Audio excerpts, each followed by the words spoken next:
The Graphic Histories Podcast. I got bit by a radioactive bug. I tried an experimental drug. Went up for a stroll on a gamma testing range. I found an enchanted hurricane. I made a serum that made me small. I modified the serum so it would make me tall. Radioactive isotope in my eyes. Dying alien helped me accessorize. I gained the proportion and strength of a spider. Now I'm invincible and I can fly. I lost my sight, my other senses were heightened. I'm gonna put on my pajamas and go fight crime. Hey, and welcome to the Graphic Histories Podcast. My name is André and Bryan, and I'm your host as always. Big thanks to Ukla the Mock for our theme song, Superpowers, and big thanks to you, gentle listener, for tuning in once again to the show.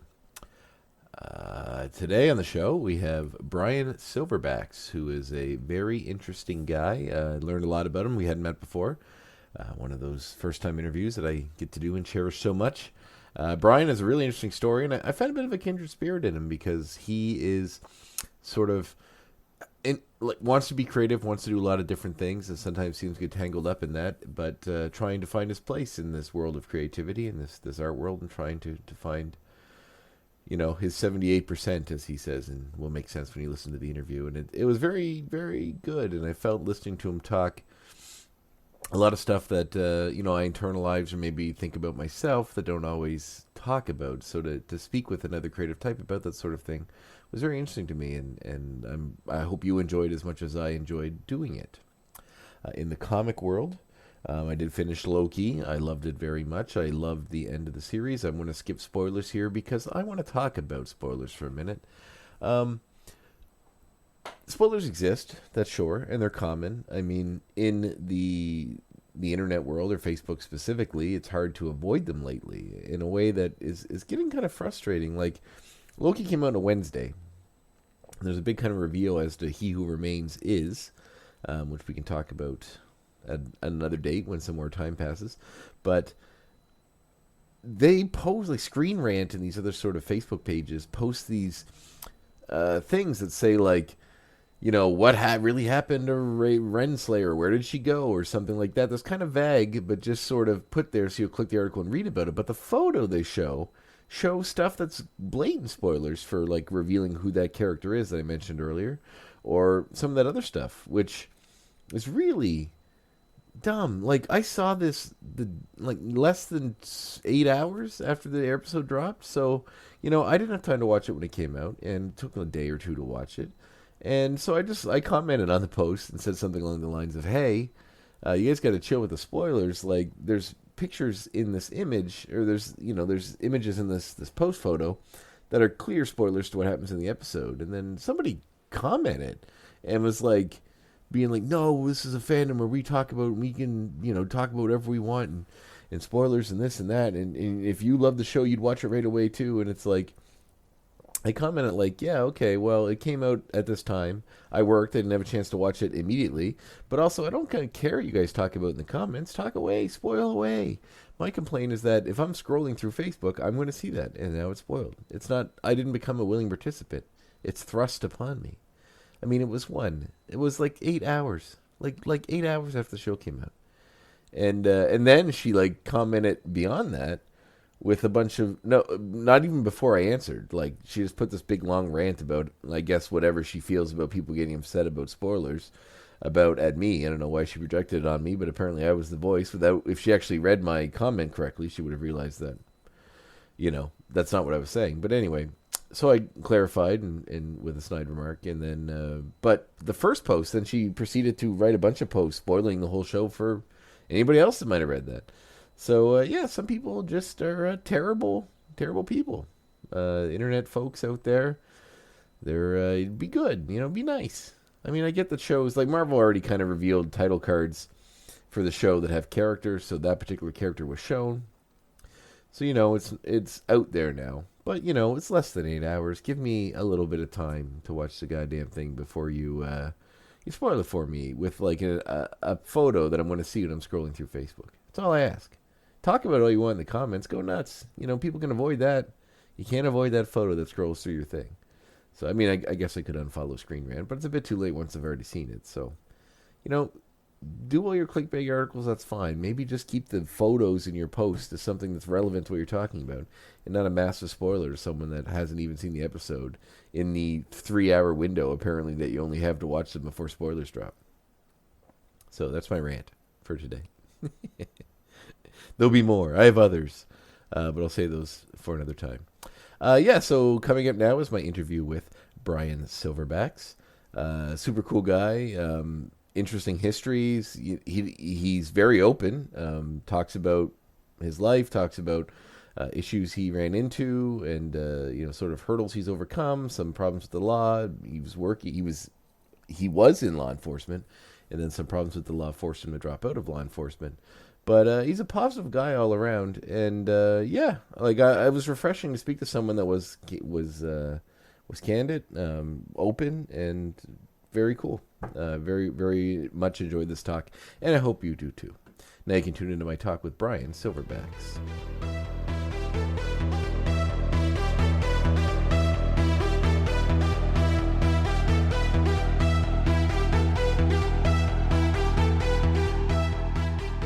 Check. Oh yeah, there you go. Oh fuck, man, that's awesome. So does that sound better? It does, yeah.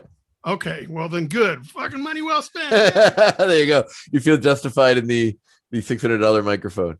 Yeah, but what I have to do now is I have to make myself a sticky note to keep by the H6. Oh yes. So that it'll tell me like, hey dummy, here's the steps you need to take.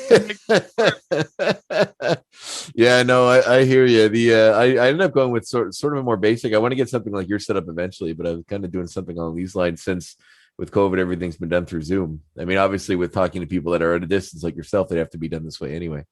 But at the start, it just sort of went out this way, and it seemed okay for a while, but I do think I need to upgrade at some point in the near future for sure. Well, how's the lighting? It looks like my head is clipping it. It's only audio, so you're fine. Oh, well, I got all these cool lights and shit for the cool fucking things. All right, well, maybe I'll take a clip and put it on social media just so we have your lighting. I mean, I do look, I'm a good looking motherfucker, man. You might want to. You sure are. I get some honeys. Maybe so. Where are you at? You in Atlanta? Is that what did I read that right? Outside, I'm west of Atlanta, yeah. Okay, and where are you from originally? Right around here. Like, I was an Army brat. Mm-hmm. So we moved around a lot, but I went to middle school and high school here and then did the Army and stuff like that, and then moved back here. Okay. So where was your dad in the military? Or your mom? Who was in the military? Where was he? Where did I live? Or you said, what was he? What was he? Oh, you know what? I don't fucking know. Really? I don't know. What branch was he in? He was in the Army. Okay. I know that. And I know he made it to E5 and then got out like after maybe 12 years or so. Like, he didn't retire out. Oh, really? Okay. So the American military system is a bit foreign to me. I don't know a lot about the Canadian one either, but the American one certainly seems like it has. Like my last interview was with he was a combat medic with the Canadian military, and I learned a lot of stuff just talking to him about it, which is kind of interesting. But the American system, it seems like it's a bit different as far as hierarchies go and sort of procedure. Dude, it's not only is the American system different within the branches. Mm-hmm. There is a difference between, at least in namesake. Mm-hmm. Like a sergeant can be this in the Army, but a sergeant could be something different in the Air Force. Right. So the way that they have it set up is like, when you hear people in the military or in the movie say he's an E4 or an E1, like that is the level of responsibility / your pay grade. Mm-hmm. You're an E1. Now, E1 is across the board. Everybody all the militaries have E1, E2, but what they call those things can be different. Mm-hmm. So an E1 in the Air Force could be an airman, but in the Army, it's a private. Like, so it's the E system. The E delegates like how far you've gotten. Oh, okay. So it's even, the name is kind of, but the E actually delegates. Oh, that's very interesting. Is there a course in the military to teach you that? Because that seems you have to figure that shit out in basic training. Like that is, you get tested on that. Like, so when I was a police officer, the you had to learn what all those like code 49, 10 breaker, Yeah. like all that shit. Yeah. Like we got tested every Friday on how much of the those codes we knew. Wow. So you'd have to always be studying like, you know, what is a signal 25? What is a signal 26? What's a code 4? What's It's like a code written 7? test they hand you, or they just shoot you questions to see if you know them? Well, they give you the sheet Okay. that has them listed. Here's code 1 through 100. Wow. And here's all the signals, you know, 1 through 80, whatever they are, and then just be ready for a test. So the testing they're giving you is just to see if you have enough from memory, like if your memory is growing. Like they don't expect you to memorize that whole thing in 1 week. Oh, let's see if you're getting better, or at But- least it's sticking. Yeah. You know, by halfway through the program, you need to know at least half of your codes and signals. Mm-hmm. Oh, okay. Very interesting. Huh. So, only child or brother, sister? I am the oldest of. I have a younger brother. I have a younger brother who is like 3 years younger than me, and then we had another younger brother, but he died when he was an infant. So okay. he didn't make it to see all this cool shit. Yeah, for sure.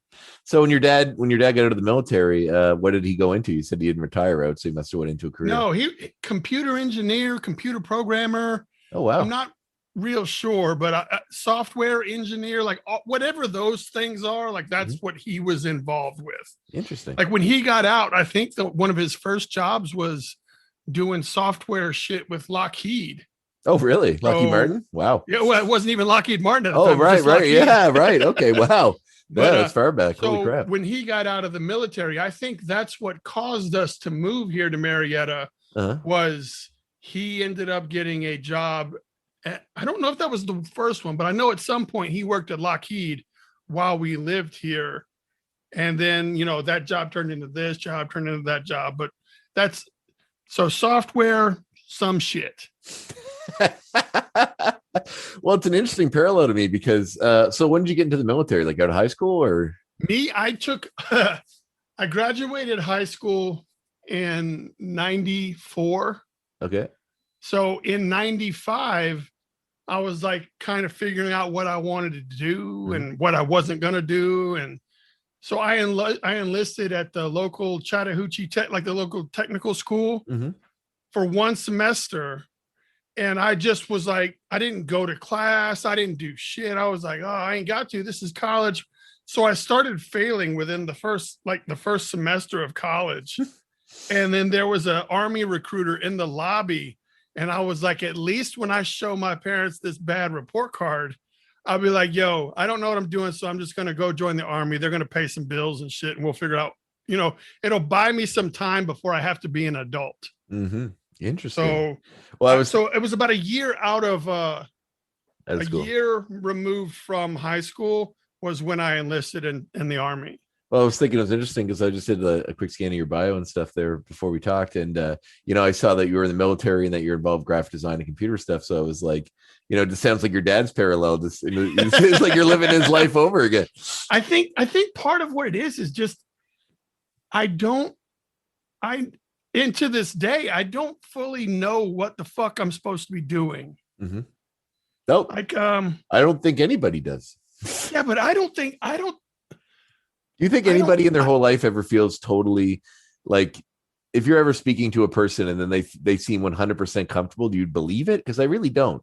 Like if you see someone who's like super successful and they're like, I couldn't be happier. You know, nothing's ever gone wrong. I know where I'm supposed to be. Life's perfect. I don't know if I believe it. I think that there's this internal thing in everybody, even successful people. Yeah, I don't know that even if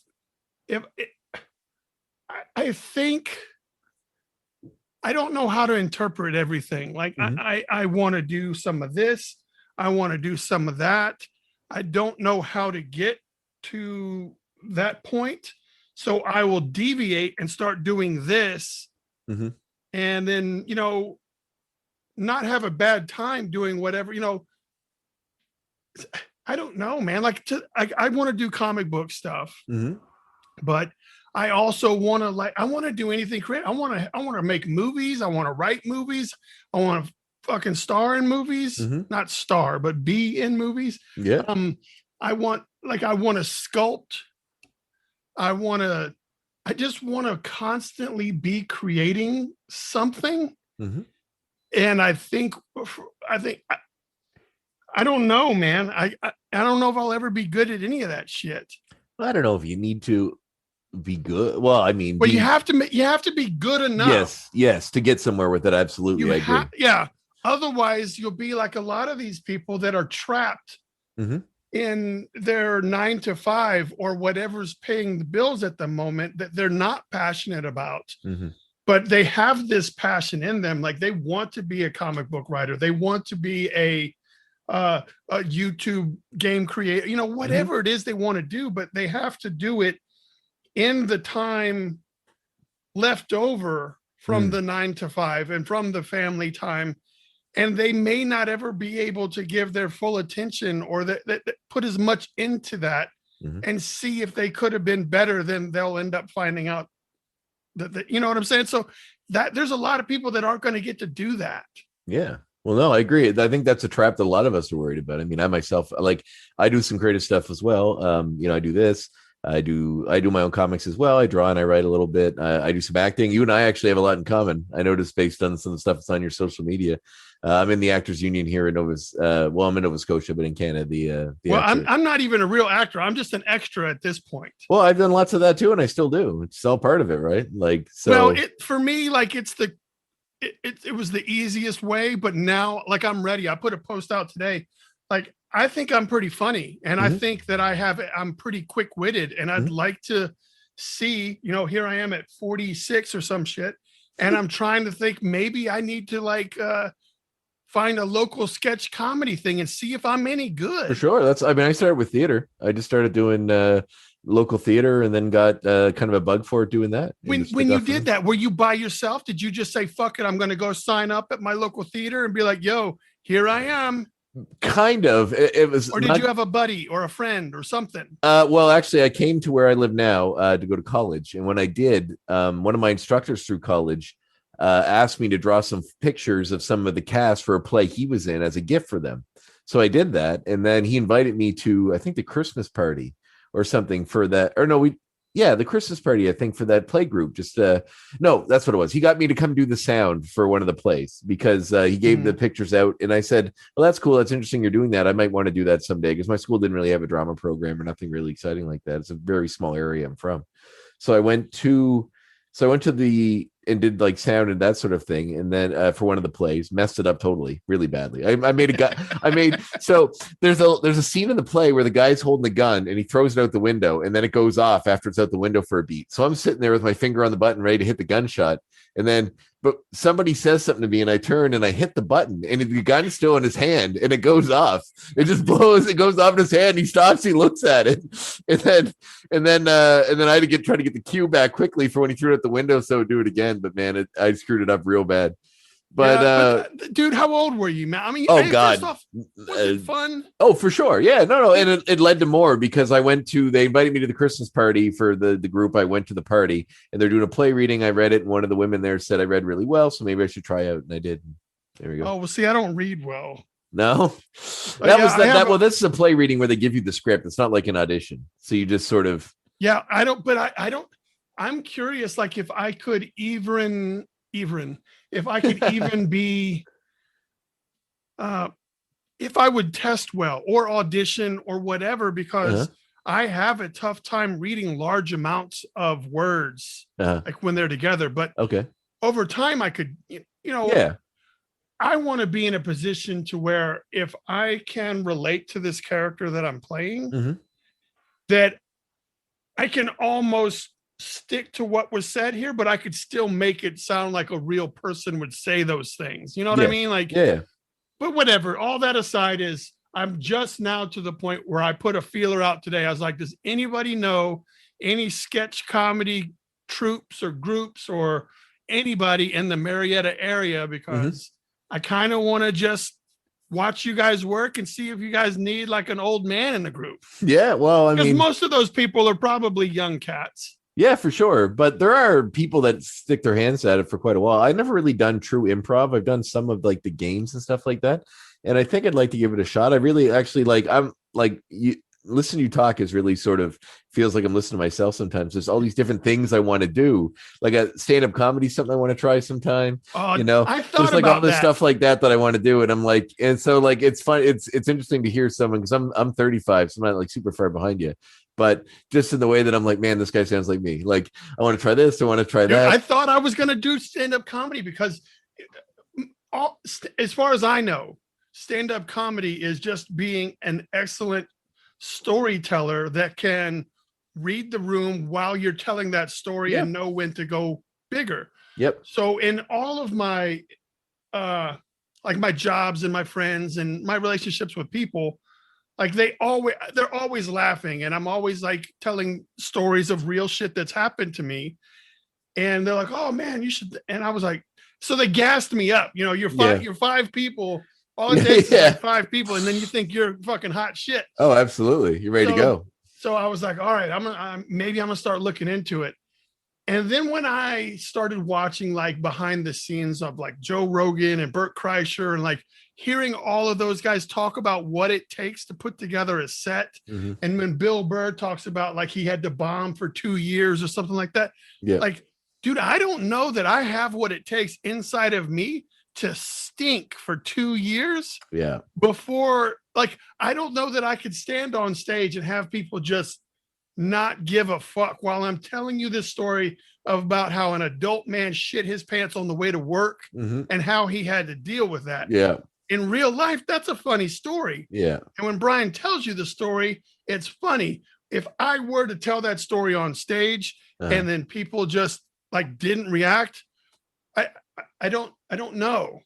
Well, that seems to be how it works. It's almost like I listen to Mark Maron a lot. I love his podcast, and he talks about his process a lot or how he does stuff. And it just seems like he goes to a place every night for weeks and works on the same material over and over and over again until he finds the beats that work for the way he wants them to work, and then goes. Yeah. But that just seems like a lot of people staring at you blankly for a while, and I don't know if I can handle that either. Yeah. So I quickly decided that stand up probably will be never done for me. Like, but what I do think that I could turn that into would be like sketch comedy, like an SNL type thing. Big fan of that too. Just an improv between you and these four guys, like, boom, Michael Scarn, give me your gun, like, something like that. Like, I'd like to do some shit like that. So I'm looking at starting to do that in the future, and I think being able to have that added to my resume of, hey, I live in Atlanta. I know how to be respectful on set.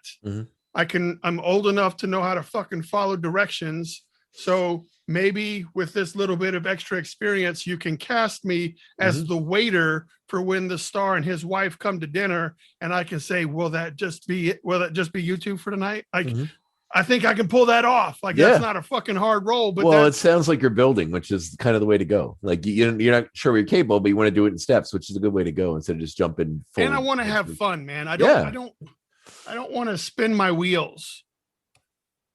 Do you feel like you are now? No, but I feel that I could. I'm recognizing when that starts, when the ass end starts to come out of your drift car. Yep. When you're like starting to go and you can feel that ass starting to slide, like every now and then I can feel that. And I don't want to do that. So, and I don't want to waste money. Like, I don't know if you know this, but arts and crafts and creative shit doesn't pay very well. Oh, I know this very well. Until it does. Yes. Like, there's a lot of that. Like, if it were one of those fucking pie charts, like, it would be like 77% of that pie chart doesn't pay well. And then that other percent would be like, it's for fun. A lot of what you're doing in the creative realm is not going to pay you with money. Like, but you'll have admiration. You'll have people that love your stuff. You'll have support. You'll have like true diehard fans. But you're still eating ramen noodles until something happens. And I don't know when it's going to happen, but at some point, something happens to that creative that has endured that 77%, When they hit 78%, boom, something happens. And then they're like, fuck, this is awesome. Yeah. And I'm just trying to get to my 78. Yeah. Well, that's, I think it's funny. I've talked to quite a few people on this now, and everybody's story about how they made it somewhere is interesting. And usually it's a lot of like just something out of the blue, you know, like the right person noticed this, or I talked to the right person at the convention, or some indie book that I worked on got in somebody's hand. That's usually almost the same story every time. And that was all it took. So let me tell you how, like, if anybody, like, if I could guide anybody, it's the 3 T's that will get you there. Mm-hmm. You have to be teachable, tenacious, and then you have to have a little bit of talent. Mm-hmm. You don't have to be the most talented. But you do have to be teachable, and you have to be tenacious. Like, you have to be relentless. You have to be doing the fucking work, or nobody gives a shit. Yeah, absolutely. And so I think that if I'm going to achieve my 78, I think I'm on the right path to that. I think I'm teachable. I can learn. I'm willing to talk to a dog barking. I hate it's all right. No worries. It's all right. Is that your dog? It's my wife. It lives in this house. Oh yeah. So I don't. It's your wife's dog. It is the dog that lives in the house. Ah, well then by proximity the dog is around. It's all right. No worries. No worries. So I have cats. You notice they come and go. Yeah, but cats don't sit there and bark every time somebody walks down the fucking street. What kind of dog is it? A fucking Chihuahua. The waste of flesh dog. I have not met a Chihuahua that is worth a shit.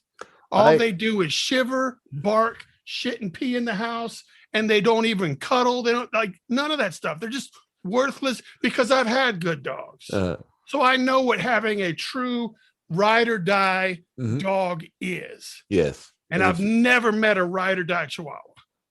I would like to see what that would look like. I think that would be interesting, because to me, like every time I see a Chihuahua or like a Pomeranian or one of those little dogs that, like, I always look at this thing, especially Chihuahua, and I'm like, this used to be a wolf.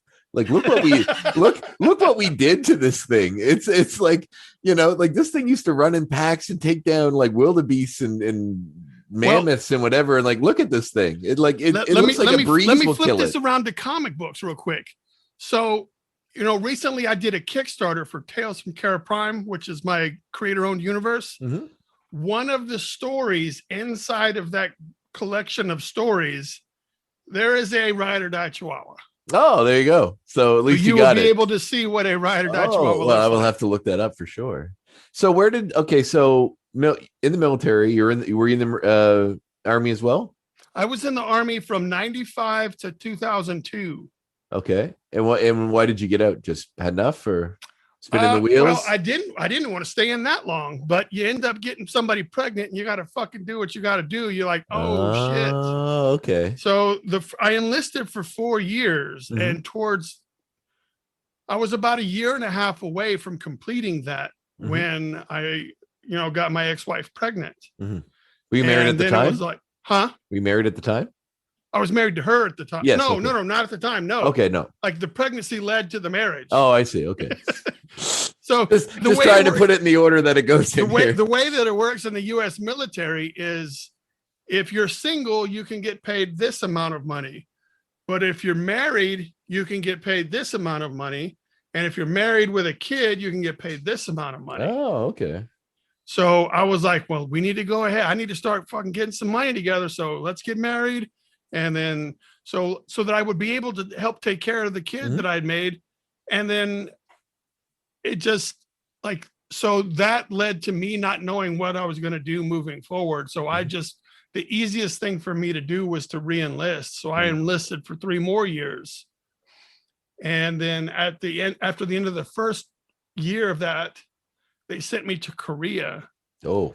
And in Korea, I don't know if I know you're in Canada, but I'm not sure that you know what the fuck cold is. Oh, until you do winter in North and South Korea. What kind of temperatures are we looking at? I can tell you enough to freeze a fucking huge river. Oh, yeah. Not a creek. Like, it freezes solid, and it is, I don't know, y'all measuring kilometers of shit. So it's probably like the width of 2.2 kilometers is a mile. So well, I don't know. I know what a mile is. You can go for it's it. It's at least as wide the river was as 2 Walmarts. So Okay. if you had, so that's about how wide, and that motherfucker freezes solid shut. That's how fucking cold it is. So you were in, was it like because of border stuff with North Korea, or were you in South Korea for another reason? Or you No. The U.S. Army has multiple bases that just stay in Korea all the time. Oh, okay. Like it wasn't a direct conflict, but ever since the Korean War, U.S. bases have been set up in South Korea to kind of just, hey, you better not come down here. So it's a permanent duty station for some military, and then some military just have to go there for a set amount of time, and then they can come back. Okay, so just to fill a role or post or whatever. Yeah. So part of my thing was I was supposed to go over there for a year. So it was so cold that I ended up having an asthma attack while I was over there, and they had to ship me back to the States before my 1 year was complete. Asthma doesn't omit you from being in the military there? Yeah, it does. But if you don't tell them that you have it, then they won't know. I was so desperate to find my way in life and be an adult that I just omitted that information from the application to be in the Army, because I just needed to be in the Army. I didn't know what I was going to do. Well, it sounds like you made it pretty far without needing to reveal that information. Yeah, I wasn't built for anything. I didn't have a skill. I didn't have anything that I was passionate about. I didn't have good book learning skills like that.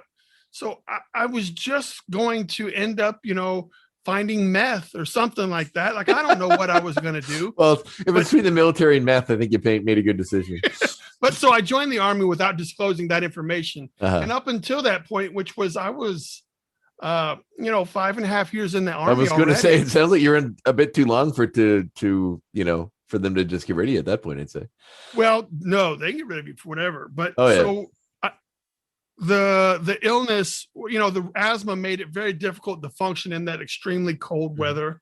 So they sent me back to the States early. And when I got back to the States, they out-processed me from the Army. So I was scheduled to, like, if I had fulfilled all of my contract, I would have gotten out in March of 2002. Like that would have been my normal, but I ended up getting out 1 month early.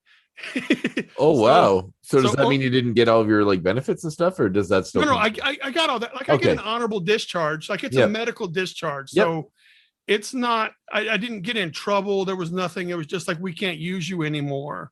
Well, could they prove that you didn't know you had, you know what I mean? You could just say, I just got asthma. People get it. I could have, I ended up telling them that I did have asthma because because they said, hey, has this ever happened to you in the past? Yeah.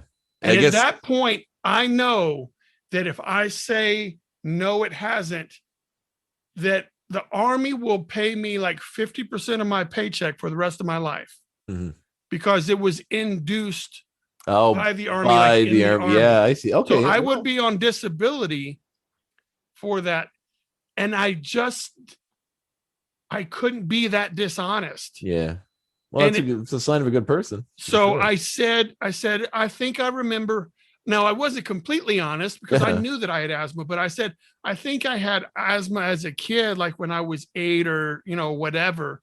And they were like, oh, okay. Well, since you had it then, we're going to say this was a pre-existing condition. And then they just kicked me on out with no percentage of disability. Okay. And, when you like, a lot of the people that are in the military, it's like how to get over on the military. Like, oh man, I want to get my disability. I want it and I just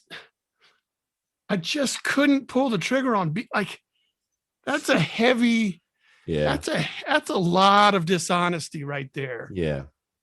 And the second that somebody were to investigate that and put me on the spot and be like, Brian, you said you did not have asthma, and I found these dusty old records from 1985 when you had an asthma attack and were in the hospital. Please explain this. And I just don't think that I have the the poker face to be able to say, oh man, I don't know what the fuck that is. Must be a different Brian with the same birthday, the same social. I would be surprised if they couldn't just get your medical records. They go to your hospital or wherever. And, dude, they can't keep track of their own medical records, man. Like I don't know, but I was very afraid that the second I said yes, there would be like this Men in Black task force that scoured the earth to find information to see if this motherfucker's lying. Yeah. And in my head, that's how I was like, I ain't built for that. Like, yeah. Oh no, that's totally fair. I hear you, man. No, that's I mean, there's a weight to lying to somebody, and especially the organization. If it's a lie you have to keep up your entire life, I mean, that's difficult. That's a lot. That's heavy. And it's tough, especially if they have people sniffing around, like, insurance adjusters or, that watch to see if someone with a bat that makes a bat claim. Always be like, is that guy? Is it that guy? Is somebody trying to like? Yeah, like, you walk into a walk-in. You go to the grocery store and go into a walk-in freezer. There's a dude watching you from around the corner. Yeah, so he ain't coughing. I'm not built like that. Yeah. Okay, so I got out. I ended up getting out. So September 11th happened, 2001. That was after you were out? Lockdown. You said it was what year you got out? It was like 4 months before I got out. The 9/11? Okay. Yeah, so September of 2001, and then I got out in February of 2002. Okay. Wow. So where were you when that happened? At Fort Bragg. Okay. Fort Bragg, North Carolina, the home of the airborne. So because before I went to Korea, I was stationed at Fort Bragg as well. I was an airborne cook. Okay. And everybody always made fun of you, like, what are you gonna do? Jump on the airplane and cook some fucking hamburgers? That's my bacon. I was like, all right, motherfucker. When we get on the ground, and I gotta set up my little fucking kitchen, I'll be like, oh man, we ain't got nothing for you. Here's an MRE. Go eat that. Was cook like the gig you were doing for most of the time, or is that just something that they put you off in on a side thing? What's that now? Was cook something you did No, I signed up to be a cook because my dumb ass, when I took there's a test you take, like an aptitude test to get in the military and see what you're good at. So I took the test. I don't remember the score, but it wasn't anything great. But it wasn't anything like completely devoid of intelligence either. Yeah. So I looked at the list and I said, which one of these jobs probably has the least amount of responsibility and the least likelihood of getting shot? And you pick cook. And I was like, dude, how hard can it be to fucking mash potatoes and fucking cook some bacon? Now, that's what I said. So I signed up to be a cook, but I wanted to be a badass. So I was like, oh man, I can be airborne. Let me check that box. That way I can get my jump wings and I can still be cooler than some of the other people. So I wanted to be cool. I wanted the appearance of cool. You know how in that movie Departed, he's like, do you want to be a cop or do you want to appear to be a cop? Yeah. It's a legitimate fucking question. Yeah. Like, I wanted to appear to be a badass without actually all the work. having to be the badass. Okay, that's fantastic.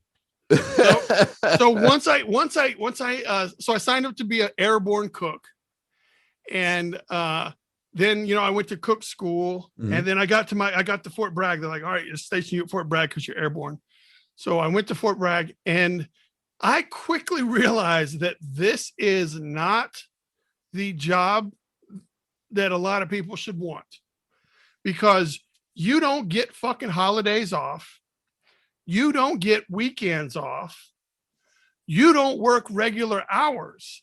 And all of the friends that you're going to make outside of your job, like all of the ones that are doing admin and infantry and all that, they're getting drunk as shit on the weekends and going to clubs and going to titty bars and stuff. But you've got to get up at 3:00 in the fucking morning to get there to make biscuits. Like I didn't realize, like I didn't think it through that you're gonna, they have to eat on holidays. Yeah. They have to eat on the weekends. So you may not work every one of those days, but it's not a given that you're going to be off on the 4th of July. Somebody's got to fucking be there. Yeah. So I didn't put that's one thing I wish I would have at least considered when I looked at the list of jobs. But so I had to say but dude, I stayed fucking fed. Was there a gig that like you saw? Like, was there another role that you saw that was the one you wish you would have checked? That you were like, why? No, they all suck. I was gonna say they all. I can't imagine there's one cushy job in that level of the military. I mean, I get maybe there is, but that might have been like if you pass the test in a much smarter. Okay, like an analyst or something over there. Yeah, maybe you could end up with some cool shit. But on the regular, I did not encounter people that were like, this is great. Like I didn't run into those guys. None of those happy-go-lucky military folks. That's hilarious. Well, you do get them, but they're the ones that are fucking like smoking in the corner, and they're just, oh man, nothing works like the smell of blood. Like like those guys. The people that like it a little too much. Yeah. There's a couple of those motherfuckers. There was way more of those guys than it was, hey guys, are y'all ready to go to work today? Yeah. Like I'm an outsider, right?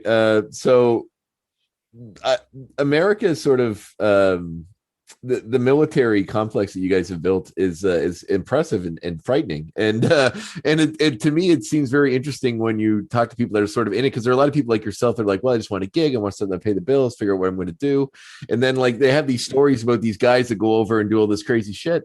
And they do all these stories. And I'm like, I don't know, man. Some of these people seem like they want to go kill people, and that's part of that's the draw.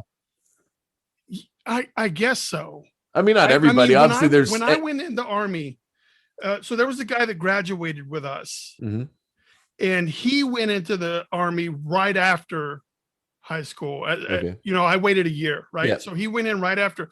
So it was when he came back, for some break or whatever, and he was telling us about so he signed up to be an Army Ranger. Okay. And I was like, oh, dude, look at all the pussy he's getting. So I was like, I want some of that action. So I'm going to be in the Army. I'm going to be airborne too. Yeah. By the way, that did not work out for me. No, didn't. The whole pussy situation. They weren't lining up at the door? No. I must be at the wrong door. Yeah. What door are they going to? I'm not there yet. I need Wazowski to get me another door. Give me another door, Wazowski. So he went in, and that dude right there, he went from Ranger, and his job was a forward observer. He was a scout. So he was like combat MOS. His job was combat related. And then he went from that. And then he went to, he went to Ranger school. And then he went to something called SEER school, which is search, evade, and rescue tactics. Like these are the people that know how to get out of booby traps, and they get tortured and shit like that. So he went to that school. And then he went to special forces training. And then from special forces training, he went to Delta. And then once he was in Delta, he was the one that you see the fucking movies about. Like when you watch the movie, like 13 Hours in Benghazi, like he was one of those motherfuckers.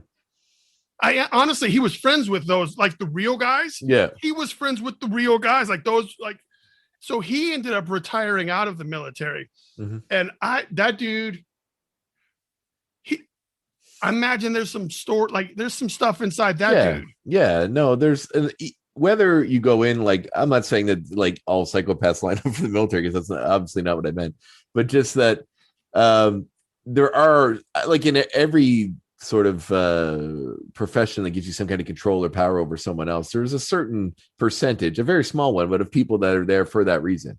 But I mean, I think it's probably the same gene or the same sequence of genes that is in those people that, skydive, or that do that, go on top of. So it's more like the thrill skyscrapers with a GoPro camera and say, look at me, like those thrill seeking risk of this could be the last time you do this behavior. Yeah. I think this is the same thing, except in a more macho bravado. Like it's that same gene, but instead of being in a 110-pound scraggly wimpy person who just has a bunch of nerves of steel, this is in a much more macho, I'll fucking hurt you, like that, no nonsense, has the same gene, and it just turns out different. Yeah. No, for maybe sure. I don't know. I'm missing either one of those. Me too. But I just find it interesting. I don't know, like especially when they do these sort of war biopics about like some of these people, like and it's like, this guy, like the Kyle, the sniper one, American Sniper. Yeah. And I'm like, you know, if you read the real story about that guy and some of the stuff he said, I'm like, I don't know. He doesn't seem, you know what I mean? Like, it seems like he did some heroic stuff, but it sounds like he enjoyed it. Like, I think there is a certain, like, I enjoy those movies, and I like him too. But there's always a disconnect between the real story and what they show you in a movie.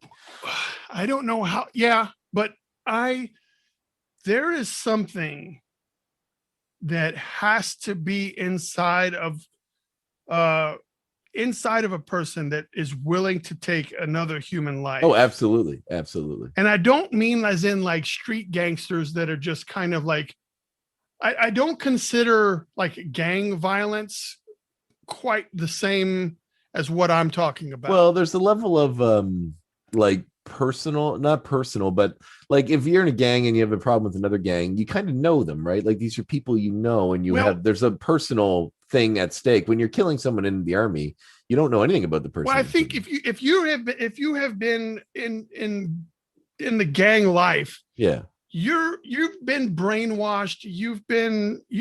You have a skewed view of how things work.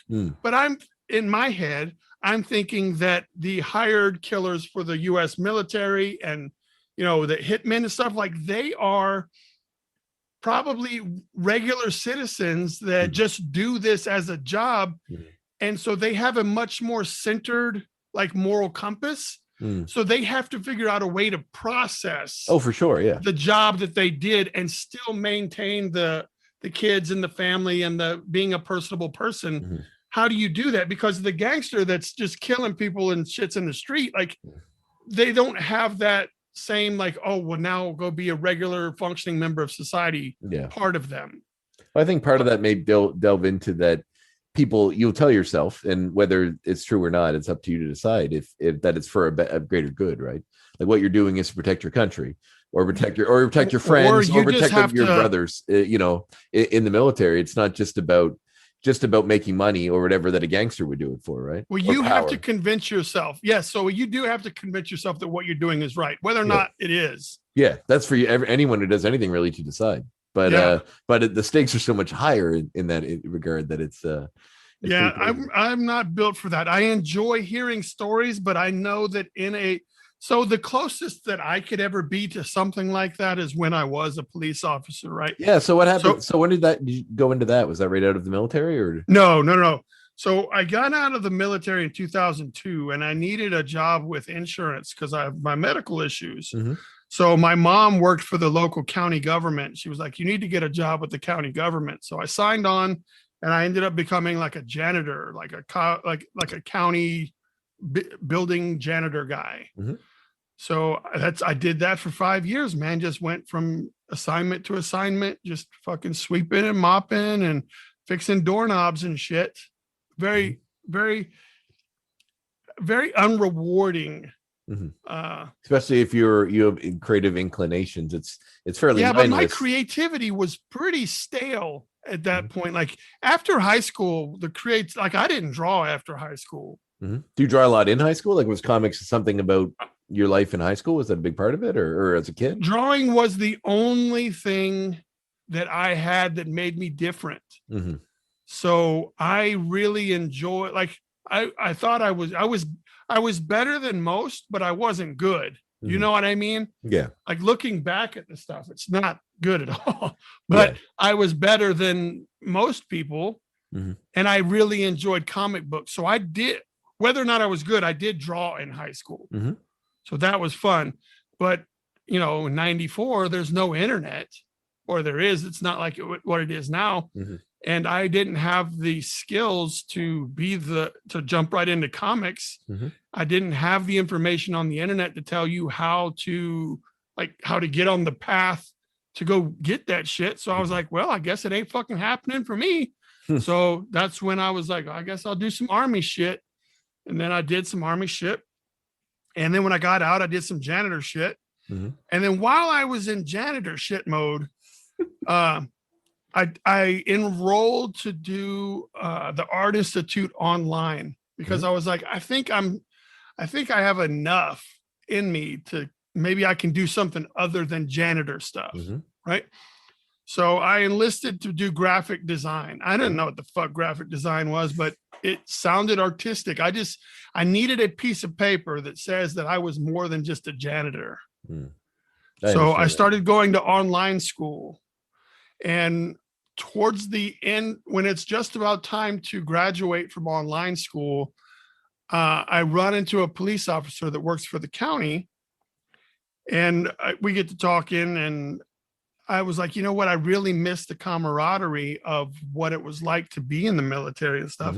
And he was like, oh, well, you should come check out this cop stuff. So I was like, I've never really had the desire to be a cop, but I do desire to be around people that believe in punctuality, that believe in doing what they say. Like I missed that part of the military of people being held accountable. If you're late fucking work, then there's a penalty for that. If you say you're going to do something and you don't do it, there's a penalty for that. Well, being in the real world out of the military must be incredibly frustrating. Yes, because a lot of the society that has never experienced what it's like to be in the military kind of lackadaisically deals with punctuality. Oh yes, and tardy and oh, well, I guess I didn't get to it today. Well, why the fuck didn't you tell me you had a problem when you realized you weren't good? Like that. Yeah. So that is very frustrating for me. And I don't see how things get done. So I missed that aspect, and I missed people. If my partner says, yeah, I've got this side, you don't worry about this side, you can get that side. I don't have to worry about that because he's going to get his side. Yeah. And I needed that in my life. So I signed up I took the test to be a cop. So at this point, was the wife and the kid still in the picture? Oh, we're on wife 2 at this point. Oh, okay. So where did wife 1's gone? Wife 1 was gone. Wife 1 was gone when I became a janitor. So around 2003, like I was technically still married, but we lived like 2 states away. Really? We didn't talk to each other. Like we weren't like, I wasn't divorced, but I wasn't fucking married. You know what I mean?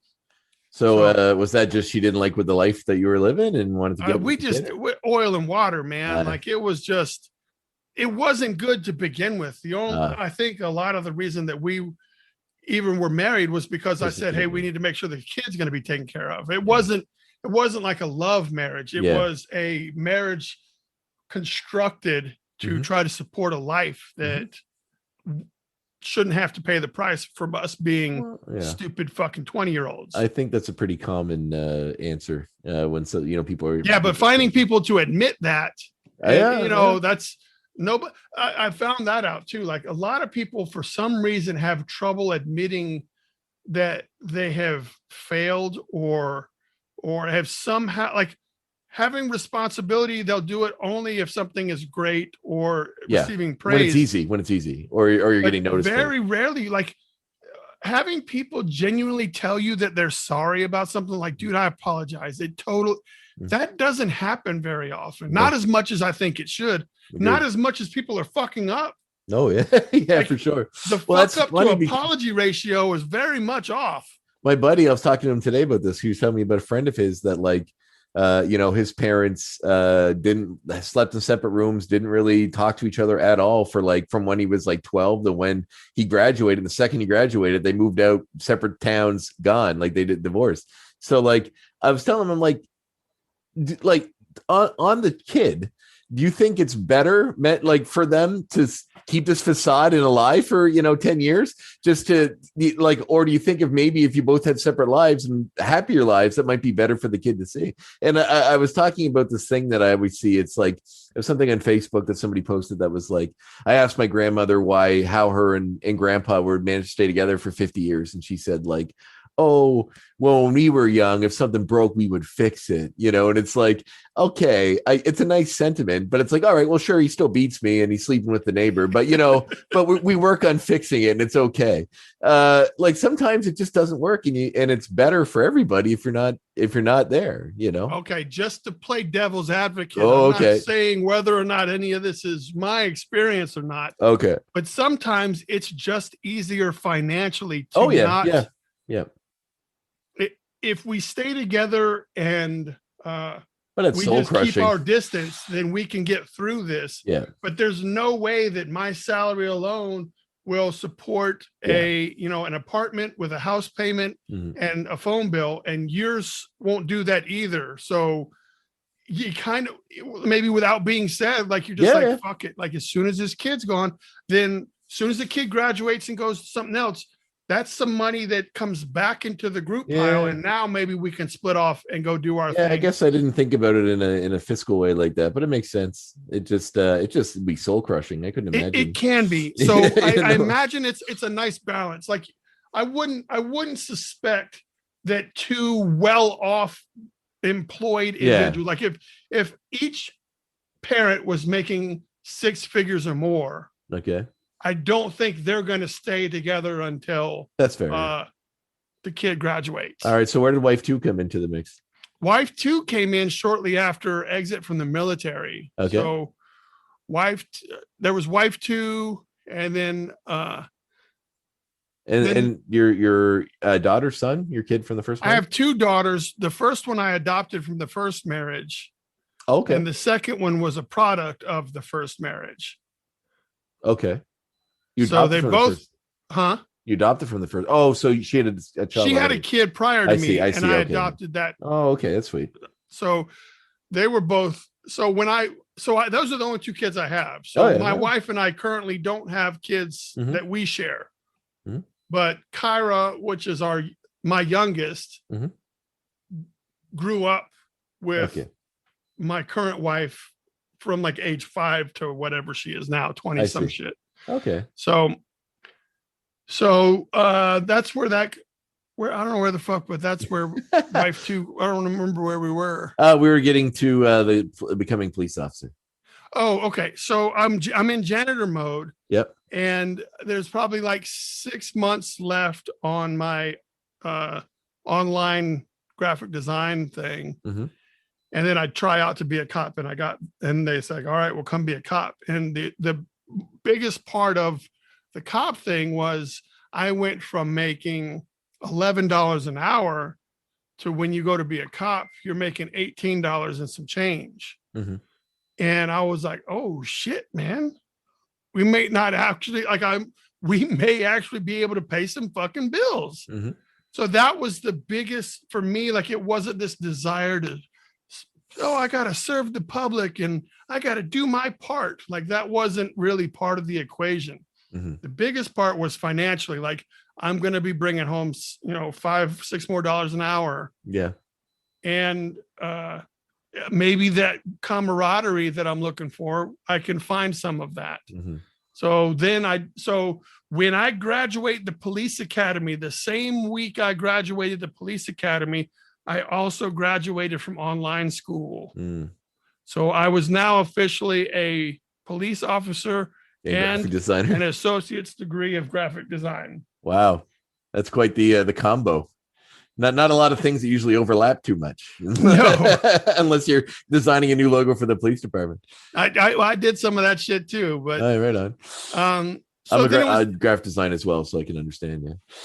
I think now, like I only graphic design out of necessity. Like I only because I need a logo, I need a t-shirt, I need a flyer. I don't consider myself a graphic designer. Yeah, but the skills are there, and they are useful in your industry for sure, or in comics. Yeah, well, it's just one more thing that you don't have to pay somebody else to do. Exactly. If you can color, if you can letter, if you can assemble it yourself, do the ads, you can. It's way better.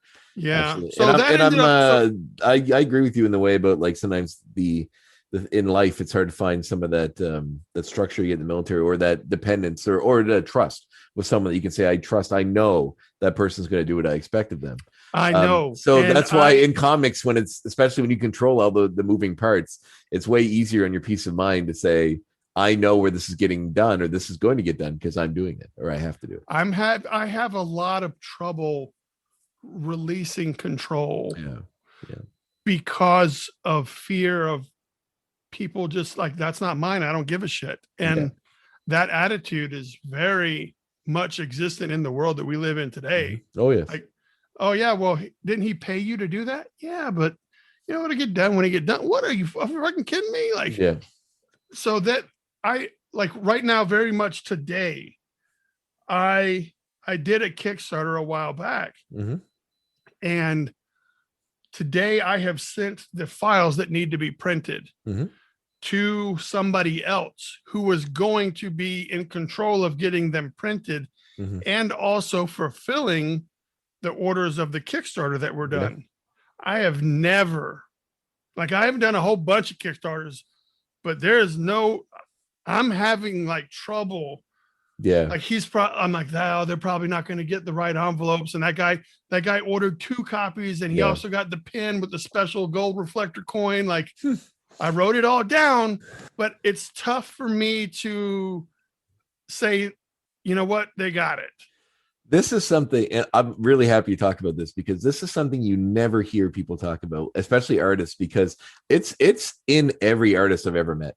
Literally almost every artist I've ever met, anybody like creative type, that's in there. Like that, I don't know any that are like that can just go, you know, it'll get done, or it's off, or it's whatever. It's like there's this everything to creative types that people think, but when it comes to producing a product or leaving a part of it to someone else, it's really tough. It's like your baby. You can't just let it go. Yeah, well, see, for me, I don't know that it's like a baby. It's just I have trouble trusting people to do what they said they're going to do. Yeah.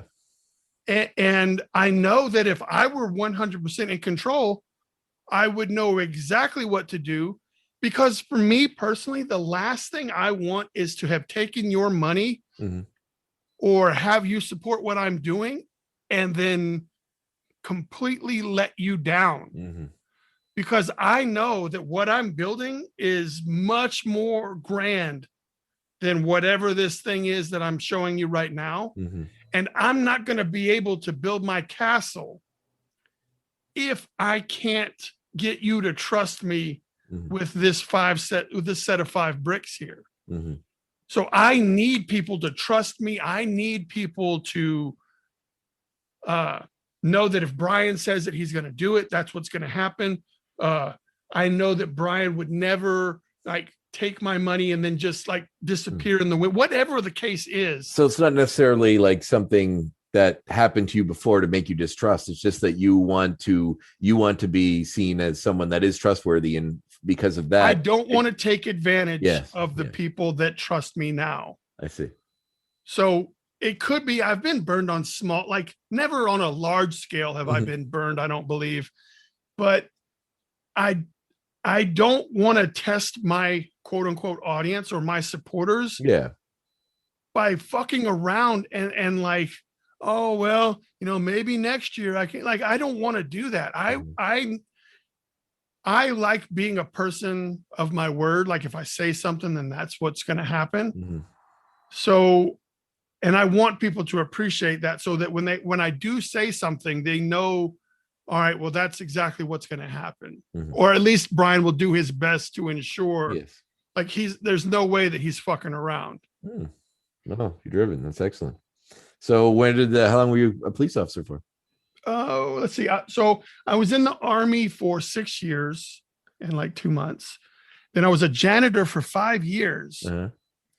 And then I was a cop for 7 years. And what prompted you to leave the force? Oh, what did you do? Yeah. All right. So towards the end of so in 2015, I was no longer, like halfway through 2015, I was no longer a police officer. So in 2013, I started realizing that I could make money online drawing fan art. Okay. So I started getting back into the art game in 2013. I bought a digital tablet and I started looking at websites. I started doing like shirt of the day for Ripped and T Fury and T Public and all this stuff. And I was like, oh shit. So I had made enough t-shirt designs while still being a cop that I was starting to get like this nice chunky check in the mail at the end of every month. I was getting like $200 or $300 from these t-shirt stuff. And I was like, all right, maybe this could be something. So I collected enough designs and then I signed up to do a couple of conventions for the first time. So I was like, I'll take these shirt designs and I'll just put them on like an 8x10 or whatever, and maybe make some money at the shop. So that turned into just doing that stuff. And with the cop schedule, it's tough for me. Like conventions are always on the weekend. Oh yeah. And a cop is another one of those jobs where you don't get weekends off necessarily. Mhm. So it was hard for me, but I was still doing it at that level. And then in 2015, I had a DUI off duty. Okay. And once you do a DUI off duty, you can't drive anymore. And that's most of what being a cop is driving around. Mm-hmm. And you just got arrested for DUI. So, so at that point, there was a whole process I could have gone through, like you can appeal and blah, blah, blah. But I was like, I fucked up. Mm-hmm. So I was like, I'm not fighting this. Like, I know that I messed up. So I handed in all of my stuff. As soon as I got out of jail, I handed in all my stuff. And I was like, all right, man, well, it's been fun. But so I quit. I could have like stayed on for a couple of months and worked at the dog pound. Like anyone that gets in trouble, like they go to the dog pound and they get to work the dog kennels and stuff like that. Okay. So they can still have insurance or whatever while the investigation's going on. Mm-hmm. But usually once you go to the dog pound, you don't come back. Like that's just you trying to find a new job or whatever. It's just to buy time, but everyone's still clowning you behind your back while you're working at the dog pound. Yeah. And I was just like, and I didn't have a defense. I wasn't like, oh man, they're just like, yeah. I really knew that I was completely in the wrong. Mm-hmm. And I wasn't trying to fight anything. So I just went in as soon as I could the following day. And I was like, I just took my shit and said, here you go. Sorry about that. Mm-hmm. Sorry, I let you down. And then I came home and then I was like, dude, I have no idea what the fuck I'm going to do. Mm-hmm. But turns out I had done enough art stuff. It wasn't going to cover the spread financially from what I was doing before, but it didn't leave us completely without anything. Right. And so at that point, so in 2015, that's when that happened. And, there's a lot of depression also that comes in with this because you have a kid, you have a wife, you have dog, you have responsibilities, and you have completely shit the bed on that. Do you want to talk about what happened? Like the DUI? How did that, was that just out with friends and had too much? Oh, no. So I knew, so it was a Monday night. Uh-huh. And I knew that because we were going to wrestling. Okay. So I knew that the goal was to get fucked up, right? So we like a live WWE event or something, or yeah. I of all the things I do, as I mentioned earlier, I'm also a professional wrestler. I do shows in this area. Oh well, I did when I was in the Army. I made my own front yard wrestling association. Oh, we had nice. the SWA. Nice. For Shep's Wrestling Association. It's in the front yard, even better.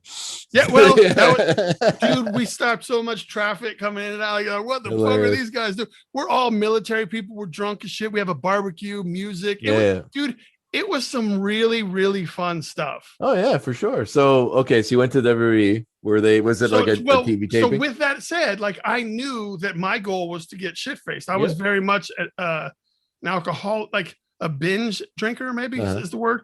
So I didn't drive. I was like, y'all come pick me up. And so we had some pregame jugs. So once we got to the parking lot, we pounded out the pregame jugs. We went inside and we were just hammering them down.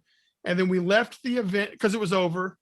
So maybe one of them wasn't drinking and we drove to a bar. And then I had ended up getting so shitty that they just got me an Uber and said, hey, take him home. So I'm home. Oh, you made it home. I'm home, but it's like it's maybe like 4:35 in the morning, and my daughter has to go to school. Oh, so I was like, oh man, I'll wake her up. I'm gonna get her some pancakes, and there's an IHOP down the street. So I was like, all right, I'll be really nice. I'll let the dog out. So I let the dog out the back into the backyard. And I was like, I got in the car and I'm going to drive up here, get some pancakes and bring them back. So when she wakes up, Well, I fell asleep and hit a tree on the way to go get the pancakes. And then that's the last of that. Wow. That is. And then so I got to call my mom because my wife is out of town. Is this your current wife? Yeah. Okay. So she's out of town, and my mom is at work, and I have to call her and say, hey, I need you to come bail me out. And I was like, God damn. Like at this point, I think I'm probably, 38 years old, maybe. Wow. Like, old enough to fucking know better. Yeah, for sure. So is your dad still around? Yeah, him and my mom live together still. Oh, wow. And how did he take the news? I feel like a military guy would probably recall. I think I don't remember.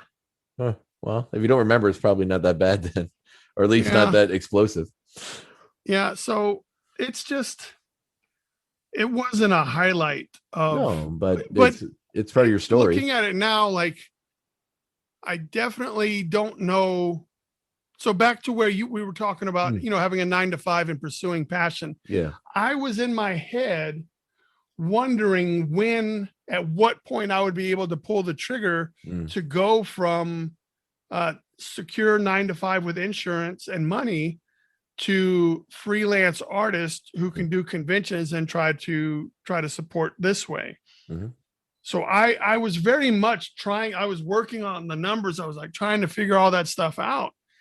And dude, it's never going to line up. No, it's peaks and valleys. You can never predict it. Never. Yeah. But I don't think anyone can convince themselves.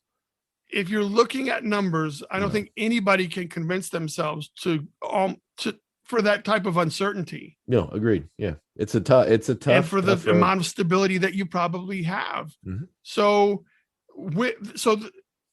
the DUI, nobody got hurt. Nobody, only I was hurt. So that's the awesomeness of this whole situation. But had this situation not occurred, I don't believe that I would have probably ever pulled the trigger to do a lot of the things that I'm currently doing now. Wow. And so to help facilitate this, my parents, without fully being like agreeing to this, but they started paying my rent because I didn't have them. And they're like, hey, you need to go get a job, but in the meantime, we'll pay your rent. And then I started gaining momentum with the art stuff. Mm-hmm. And then I was like, all right, well, I can kind of give you guys because they're my landlords. Yeah. So they were very lenient on what rent was needed. Mm-hmm. So since the house that I'm living in is paid off, it's not a large amount of money. I see. Okay. It's not a huge burden to them. So where did the house come from? Was it one that they owned before that they were renting out, or? Well, my wife and I had moved into this, this was their old house. Okay. Oh, your parents' old house. Okay. But it had too many stairs. And as they were getting older, they wanted a ranch style house with no stairs. Yep. So they found a house like that. And then we agreed to rent this house from them while they lived in that house. So that happened long before. Yeah. I was still a janitor when that happened. Yeah. Well, that's still useful. Very helpful. So if it hadn't have been for my parents being my landlords and being extremely forgiving and not having we had groceries, we had all the bills paid, but we couldn't pay the rent. But mom said, as long as I'm not having to give you money to go get groceries or pay your gas bill or pay your electric bill, you keep doing what you're doing. Mm-hmm. And then when we start seeing some results, start paying me back. Yeah. And so with that is the only way that I'm able to do anything at this moment. Oh. And not everybody has a system that will allow for that. Yeah. No, and it's just, so I need to, I need to take advantage of this I'm not one for trying to take it, but I need to use this to best I can. Yeah. So that's what I'm doing now. I'm doing these covers and I'm trying to get my stuff out there, and I'm trying to get to the point where my parents can see that they've made a pretty sound investment in the years of not getting full rent, and to look at Bryan doing what he's good at and what he loves and what makes him happy. Yeah. And he's starting to, like, it's starting to show that it's awesome to see your kid being successful, I think, because every now and then my mom will say that she's proud of me. She's like, I can't believe somebody pays $500 for something that you drew. Like, that's just bonkers. And I'm like, yeah, I guess so. I didn't do it. Like, I wouldn't have paid $500 for it. Yeah. But I think that's fun. It's interesting because our non-artistic types generally, it's hard for them to rationalize that sometimes. Like, there's a weird, art is such a weird subjective thing that, like, you know, you could see some higher ups or whatever paying thousands of dollars for a painting. You're like, I get that. But then if it's like some hand-drawn photo, like I have some original art here a little bit. Most of it's from friends or people I know that have gone on to do stuff. Do you know Nick Bradshaw is? He does art for Marvel. I do not. Anyway, he one of his pages for he did an Ash vs. the Evil Dead comic years ago. It's kind of how he got to start. So one of his pages is here by my. That's amazing. Yeah, so he works for Marvel now. He's doing a new book with John Layman, who did Chew. It's his new book. It's called Bermuda, but he's doing the art on it. But he did Wolverine versus the X-Men and a lot of Marvel covers and DC stuff. That's lately. awesome, dude. That's part of the goal. Yeah. I wonder how many people work for the big two and are completely happy, or would they much rather have a creator owned IP and sit at Image? It or seems Dark like Horse? most head that way. It seems like they're stepping stones.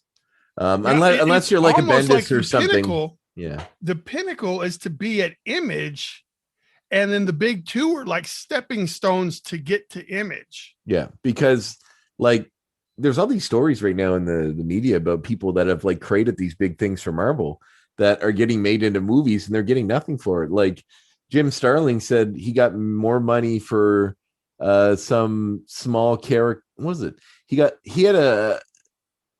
Jim Starlin, who created Thanos and like a ton of amazing Marvel characters. I'm a huge fan of his work. He said he got more residual money from some back character that was in the background of like Dassad's like army or whatever in Justice League than he did for Thanos, who's in like the big villain in a bunch of Marvel movies.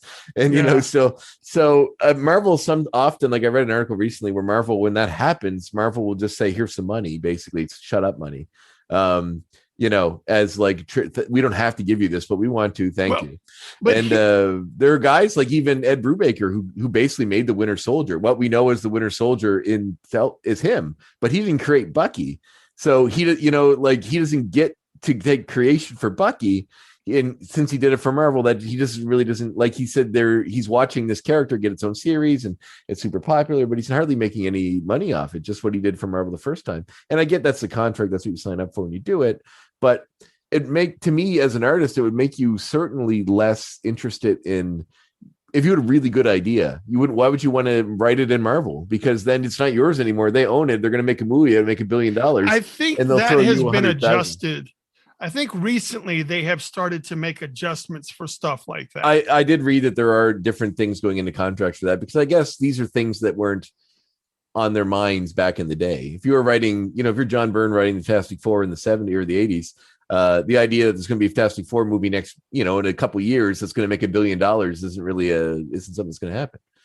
But so for me, like, I think what I would like to do is, or the goal, like a path that seems good, is you want to work for the big two, at least for a little bit of time, so that when you go to conventions, the commercial audience that is only familiar with, X-Men and Spider-Man and Batman, if you can say that you worked on something that they're already familiar with, you're going to be able to get that money from them because that's something they're familiar with. But that also opens the door for you to say, hey, Image, I'm the guy that did, two years worth of, Gambit and Rogue, and now I'm ready to tell a story of my own in the Image world. Like, so you have to have the credibility because they know that you're going to bring the eyeballs from working on the big two to the big one. Like, for me, like, the pinnacle would be to have your shit at Image. But I think to properly, in my mind, to properly get to Image and to achieve that type of success, you're going to have to go through the big two. Donnie Cates has been writing, Baby Teeth and all these other stuff for smaller publishers, but no one really took notice of Donnie Cates until he did work at the big two, or Ghost Rider and Thanos. Marvel. And then he turned that Marvel fame into, all the stuff that he's doing over at Image.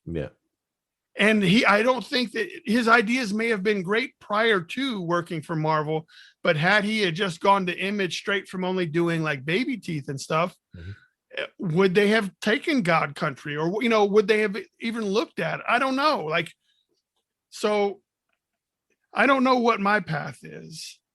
I think you're doing good, man. You're on. Your art's really nice. Not that I need to give you any platitudes, but I checked out quite a bit of your stuff, and it's really good. It reminds me a bit of Image, but like early Image stuff, but like back when, not like Liefeld, but like I'm trying to think of maybe Valentino or one of those guys, but like just like there's a grittiness to it, but it's like kind of classic, but also kind of your own thing. And I don't know, I really like it. I appreciate that. Me personally, I don't think that I have something. A style that I could pick out. All I know is that I like going in heavy with the blacks. I love to I'm not a big fan of open art style. The guys that kind of just draw a coloring book, like they don't add any shadows or anything. It's like, oh, here's his arm. Yeah. Hey, where's all the folds and the wrinkles and all that cool shit? So, but I loved 90s comic books. Yeah. I love the art. That's apparent in your art for sure. So when I do something, I am not trying to do something painterly or I am trying to basically take the love of everything that I thought about the 90s. Like for me, Mark Silvestri and the X-Men, like that was the beginning. Like that was it. I'm a big fan of all that Image shit. Like the stories may have been garbage, but I wasn't reading them. I was just looking at pictures. That's the entire thing. So I liked the colors. I liked the action. I liked the muscles. Todd McFarlane shit blows me away. Like I couldn't get enough Todd McFarlane, but it's the Mark Silvestri X-Men run, like right there when the Inferno happened. Yep. That whole thing. Like I was collecting before then, but that Silvestri run on X-Men was like, that's really when you realize that Wolverine was he became my favorite at that point. And the X-Men were my jam. And I'd like to think that maybe my stuff could, like, if it were printed right next to like some 90s paper, like on the same paper or something, like I would want it to fit in and just feel like it belonged in that time, because to me, that was the most fun. Agreed. I'm 35, as I mentioned. I was definitely a 90s kid, so I was reading a ton of comics in the 90s, and I remember that era very well. I was always a big Spider-Man guy, like massive Spider-Man guy. So I read all of that stuff, and it was all like Tom Lyle and Sal Buscema. But Mark Bagley was my guy when I was a kid. Like he was the guy I used to watch. Yeah, Mark Bagley lives down the street. I've been to his house. What? Are you serious? Yeah. Mark Bagley lives probably about 15 minutes from my house, and one of his best friends is one of my best friends, and so like we'll go like, yeah. So Mark Bagley lives down the street. That's amazing. Like, so like I got the Death of Spider-Man. I got a Bagley signature on that. The first Carnage right there. I've been like, dude, the guy. Yeah, but he's right down the street, so it's pretty incredible. Okay, we're gonna talk later because I'd love to talk to him sometime if I could. That'd be amazing. He'd be. So I watched, like, for me, Spider-Man. For me, it feels like a guilty pleasure to say that I like Eric Larson's Spider-Man? No, not at all. Larson is No, awesome. but for me, like, I always thought that he did things weird, but I still found like I wanted to look at more of it. Yeah, And I couldn't, like, I never liked the way that he drew the lips on women with the big, they're massive. big lips, and all of his hands were very blocky.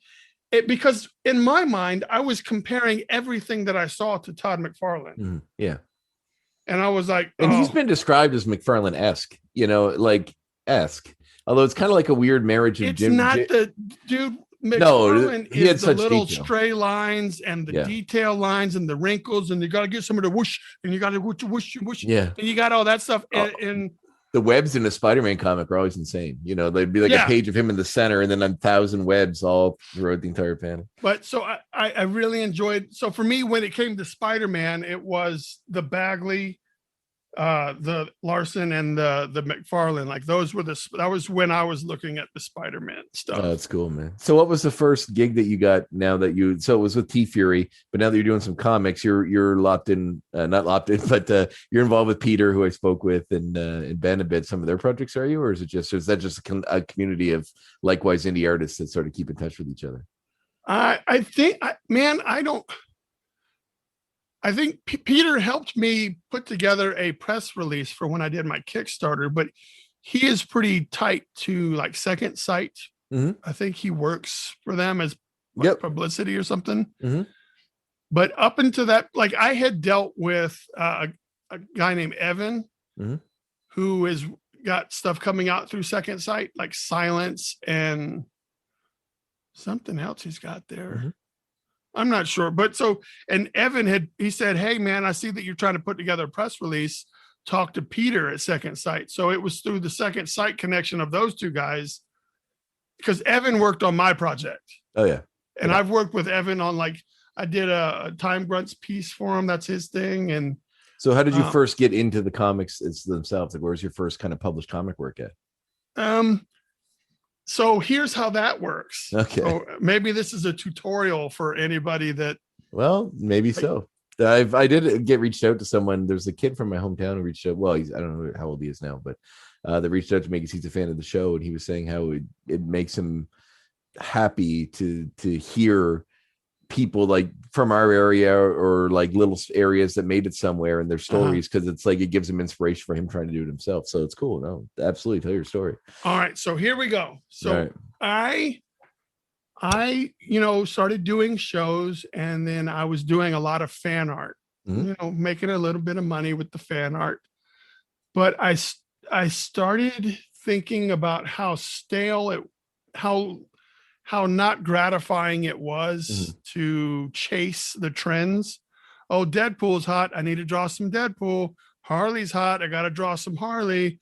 Goku's hot, let me draw some Goku. So, and I found myself like drawing shit that I didn't even care about just so I could have a piece to show at shows. And I was like, you know what? Fuck this, man. I need to, first off, that was what forced me to kind of say, I need to make my own thing. Now, I know that I'm not going to be jumping right in and people aren't going to be knocking themselves over to get something that I created myself, but I need to start thinking that way.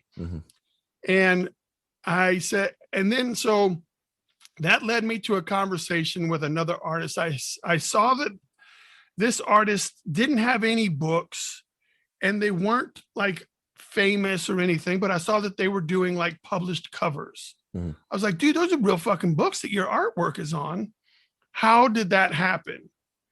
And I was educated to, if you reach out to comic book shops, sometimes comic book shops can commission artists to do a cover for a comic book that the person had nothing to do with, but it'll just be exclusive to them. And so that's the avenue maybe you should look at. And I was like, all right, well, that's kind of what planted the bug in my head. But then I was like, I'm never going to get like a Deadpool cover. I'm never going to get a Batman cover. But what I do need to do is maybe look for some creator-owned comic books that I find fun to look at or fun to draw. And what I will do is I will draw fan art for their thing. And in order for me to get some juice on me, I'll just give them the artwork and say, hey, I drew this of your character. I'll let you use it as a cover just so I can say that I have a published cover out. So that was my game plan going into it. I was like, I just need to find an indie thing that looks cool that I think I could crush as far as drawing goes. Yeah. And so I was like Facebook and Kickstarter, and I was like, ooh. And then I ran across Metal Shark Bro. And I was like, dude, what the hell is this? So I was like, all right, well, let's draw Metal Shark Bro. I didn't have any, it was going to, I think it was, I don't remember if it was just in, like the Kickstarter may have been active at the time for the first issue of Metal Shark Bro. And so I was like, all right, I'm going to bang this out. So I drew this picture of Metal Shark Bro and I sent it to the Metal Shark Bro Facebook page. I was like, hey, Metal Shark Bro, not sure if you need a variant cover, but would you be interested in having a variant cover? Here it is, free of charge. Just tell people that I did it. And Metal Shark Bro wrote me back and said, hey, man, we've already got the 2 covers or whatever covers we're going to use. We like the artwork. It looks great, but we don't have a place for it. And I was like, all right, man, well, that's cool. Thank you. And the next day, the publisher who was publishing Metal Shark Bro was Scout Comics. So I got contacted by Scout Comics that said, hey, we saw that artwork that you did for Metal Shark Bro. How about you let us use that artwork for our Scout online store exclusive? I was like, fuck yeah, let's do that. So that turned out to be my very first cover, was the Metal Shark Bro. That's super cool. I'm looking at it right now. I love, like, I haven't heard of this property before. So when you tell me metal shark, I'm like, all right, well, it's a shark that's metal. And then I look it up and it's actually like a shark that sings metal music, which is hilarious. Dude, so the story, I didn't know any of this at the time. That's great. When I found it online, it was just like the 2 covers of a shark playing guitar with a leather jacket. Yeah, that's what I'm looking at. Yeah, that's amazing. So I didn't know anything of the story. Turns out there was like, I think the story is something like this. Don't quote me. There's a boat and someone had killed a devil worshiper and threw the devil worshiper in the ocean. And this shark ate him and somehow now is working for Satan because of the of the dead body that he ate. And so he's trying to not do that anymore. Shit like that. This is why I love talking to indie comic people, because there's so much crazy cool stuff out there that, like, you just, unless you search or it comes across your desk somehow, you're never going to see it, and it's amazing to learn about some of this. This sounds amazing. Yeah. So with the, and by the way, that Metal Shark Bro was created by Bob, Kevin, and Walter, who I have since become friends with, but I didn't know them at the time of proposing this cover idea. So Scout says, hey, can we use this for a cover? And we'll send you some copies for yourself. And I was like, fuck yeah, that's a publisher. And Scouts, there's a publisher. They're legit. Yeah, absolutely. So I'm right, like at that point, I'm like, dude, this is fucking amazing. And then Scout says, hey, well, you want to do a cover for this? You want to do a cover for this? I was like, send me whatever the fuck you can send me. I'm going to do them all. So that turned into me doing some covers for Scout. And then I started from there. There was a comic book shop in Chattanooga, and they were like, hey, Brian, we want you to do an exclusive cover for this. And then, so I did an exclusive cover for something from Aftershock. And then from there, it just kept going more and more. And then I was like, hey, by the way, Scout, I know I'm doing these covers for you, but I'm also working on my own shit. Like, I've got this whole universe of characters that I'm working on. And so then that turned into me taking Loggerhead and taking that to Scout. And Loggerhead was like my first comic book I ever wrote or anything. And then I already had it was already being published. And I was like, dude, this is like, I know that Loggerhead's not that great. Like, it probably could have been written better. It could have been drawn better, all this shit. But I was like, dude, right out the box. Like, so let's just so that happened shortly after the covers. Mm-hmm. And then people just liked the way that Loggerhead looked. Like, I don't even know. They probably didn't read the book, but they're looking at him. They're like, dude, that motherfucker looks badass. Yeah. It's a pretty badass looking turtle. So that turned into people like, so everything has like, that is the way that things are built now. And now, so currently, so let's fast forward. Well, I want to just mention what you said about like maybe could have been written better, could have been drawn better, but that's the only way you know is by doing. Like Warren Ellis said that. He said the best advice is just to write, keep writing. You're gonna write stuff that sucks, but just keep going. He goes, don't stop, because you like that's how you get better. Is just keep writing. Well, here's what I tell people: like, I would much rather hire someone that has completed 7 projects and each project is progressively better. Mm-hmm. Rather than a person that has completed no projects and is just striving for perfection. Yeah. Like that you can be good, but I'd rather see someone get shit done. Absolutely. And then be able to see that the next shit is better than the first shit. Like that's the way that, and I imagine that's the way a lot of people are. Like that means something to them. Yeah, absolutely. So get shit done is like the new t-shirt, like get shit done. I would buy that shirt. So Loggerhead comes out, and then maybe a couple of months after that, then so maybe like 8 months after Loggerhead comes out, I get in contact with Hogjaw Comics, or they contact me. Mm-hmm. They're like, hey man, we want to do an exclusive for whatever the book is. We want you to do the artwork. And I was like, oh shit, all right, cool. I've never worked with you guys before. Mm-hmm. They really.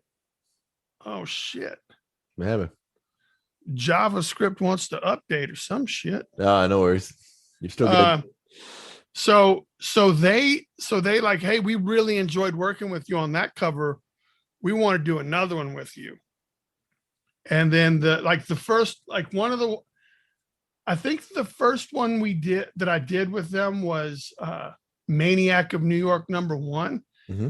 And they had bought whatever the amount copies was, like 300 or 250 or whatever. Like they sold out. Mm-hmm. Wow. And they're like, oh, dude, we got Brian's artwork just sold out. So we're going to come to him again. And so they did another one with me, and then they did another one with me, and then they did another one, and that one sold out. And so now, like, this one retailer is coming to me like once a month. Like he's like, we got to make sure that we get a SilverBax book every month. And so with them, the Hogjaw Comics making that investment in me, mm-hmm. It creates this guy must be good. So mm-hmm. Other people will take notice of Brian SilverBax because he is cranking out like I'm seeing him all over every month. I'm seeing Brian say, here's my cover, here's my cover, here's my cover. And this is all new shit. Like, so somebody he must be good. Mm. Whether or not he is, people are liking his stuff. Yeah. And so that creates the demand. So now I've got this other shop that'll call me and say, hey, can you do a cover for us? And I'm like, all right, sure. Cause I'll do it. I like it. So that has all snowballed, but part of it. So the two big takeaways for this were the scout thing at first, them believing in me and my talent, right? Mm-hmm. And then the Hogjaw backing me repeatedly and coming to me consistently and just really hooking up to the train and saying, let's go do this shit together. Awesome. And then that's where I am currently, is working my way up the hill I'm just going to keep doing it, man. Well, man, you got the drive and you got the determination. And then while I'm doing this stuff, because all of these things that we're doing with the covers, probably have a built-in audience. Like this comic has this audience, and this, maybe they'll get some sort of bleed off love. Like they'll be like, oh, I like that cover. Who's that guy that did that? Mm-hmm. And then they'll start paying attention to me. And I'm trying to take that and turn it into, I can do these covers for everybody else, but check out this Kara Prime shit I got going on. Mm-hmm. So I'm using I'm using any kind of attention that I get through doing the covers and the money that I get from doing the covers and funneling that back into like coming up with like a 3D figure of well, Loggerhead. just more. Yeah, that's Loggerhead. Yeah, that's awesome. But I mean, you got him, and then I mean, you got more characters. Like, but I don't know. You got to do like this. I don't know what you got to do. Oh yeah, that's great. But so it's not just the minis, but the fact that I'm building a universe, and I want it to be something. I'm trying to create a plug and play universe for indie creators. So if you had a character that you wanted to get more eyeballs on, right? Like, let's say that your audience is very small, or you have this cool idea, but you just don't have enough people looking at your shit, right? So the idea is for me to build up Kara Prime to where people are like, oh shit, I like Kara Prime stuff. And then you say, Brian, I'd like to do an issue with my guy, Buttface. And then I'm like, all right, well, let's do a one shot of Buttface and Loggerhead hanging out. And then I'll keep, like, we can both have you keep the rights to your character. You keep all the rights to Buttface, and I will just have the ability to print this comic book, and then this will be this. And then maybe the fact that Buttface was in the Kara Prime universe will get you some eyeballs from the people that are paying attention to the Kara Prime. Whether or not you choose to bring Buttface back in for another issue or a longer tail is completely up to you. But I am just going to be like the Kevin Feige of Kara Prime, where you want to bring in Buttface and he wants to bring in Dick Nose. And then now we've got this whole thing. And I just have to make sure that nothing that you guys are writing interferes with the story that we've already told or something that I've already got scheduled. Well, I think the adventures of Buttface and Dick Nose would be a top seller. I don't know. But that's what I'm trying to like. That's a great idea. I'm trying to go with Kara Prime. So what I've done is I've populated Kara Prime with 15 characters that have completely fleshed out backstories that live in the world. That if you did want to write something for Buttface, like there are characters that already exist in Kara Prime where you could say, all right, I'm going to take Deadlift and I'm going to take Loggerhead and I'm going to write them in this adventure with my guy Buttface. But now if you don't want to write something, like if once you say, Brian, that was fun in Kara Prime, like you can't have Deadlift and Loggerhead in your stories that you're selling at your table after that. Yeah. But you're always welcome to come here and bring Buttface with you and play here to where I can have content for Kara Prime. And I can manage this, but you can hit that time warp or the devil's anus and get zapped back to your place. And then nobody loses, but maybe you've gained eyeballs and Kara Prime as a whole has gained content for readers. So that's what I'm trying to do is I'm trying to build like a plug and play world that has structure that can kind of fill what people are enjoying about the MCU type movies. They like being able to watch a movie and not know if this other guy's going to show up, be like, yo, I didn't know fucking Iron Patriot was going to be in this movie. So you could be saying, let's say I have a Loggerhead issue 5 coming out, like a Loggerhead story, and Buttface shows up. And like, oh shit, that's Buttface. And then at the end of at the end, he takes off his mask and it was Dick Nose the whole time. But the readers would not have, like, it's something that could be unexpected. And they don't expect to see your creator-owned character hanging out with my creator-owned character, dressed up as this guy's creator-owned character. And as long as we do this inside the consistency of what is Kara Prime, I think that will be fun for readers. Oh, absolutely. No, man, it's a great plan, and it sounds like a really cool little model. But anyway, how can people reach you? Do you have a website?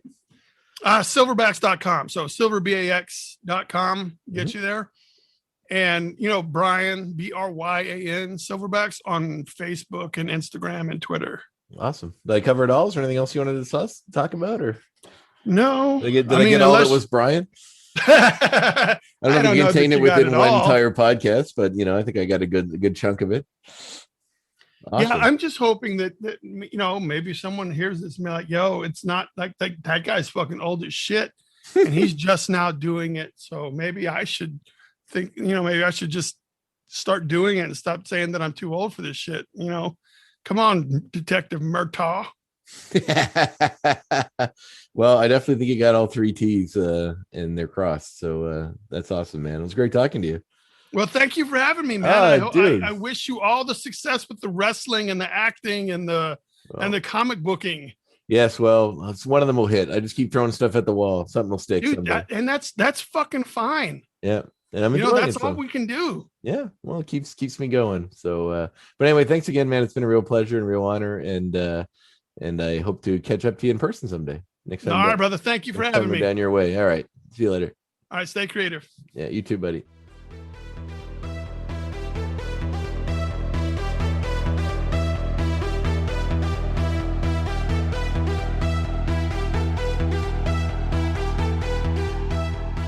Wasn't that a great episode? Great. I don't know if I'm allowed to say that. I mean, I am the host and this is my show. So I don't know if I can be like, wasn't that great? Wasn't that wonderful? Didn't you love it so? Isn't it the greatest thing you've ever heard? I don't know. Who am I to say? I hope you enjoyed the show. Next 2 weeks' time, in a fortnight, we will be back with yet another featured interview. I am working on someone right now. I believe it will be my guest.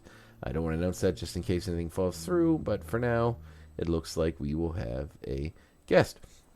But in the meantime, thank you very much for tuning in. I really appreciate your continued support. Please make sure to subscribe if you don't already. Please make sure to rate me on one of the apps that you would listen to this on. And, just share, pass on to a friend. Let somebody sit and enjoy listening to people talk about, creative stuff and learning about others' lives. I mean, that's maybe if we all knew a little bit more about other people's lives, we'd be less likely to give them spoiler-filled comments on Facebook. That's right. I'm still on it. I haven't let go yet. All right, I'll let it go. Thank you very much for tuning in, and I will catch you in 2 weeks.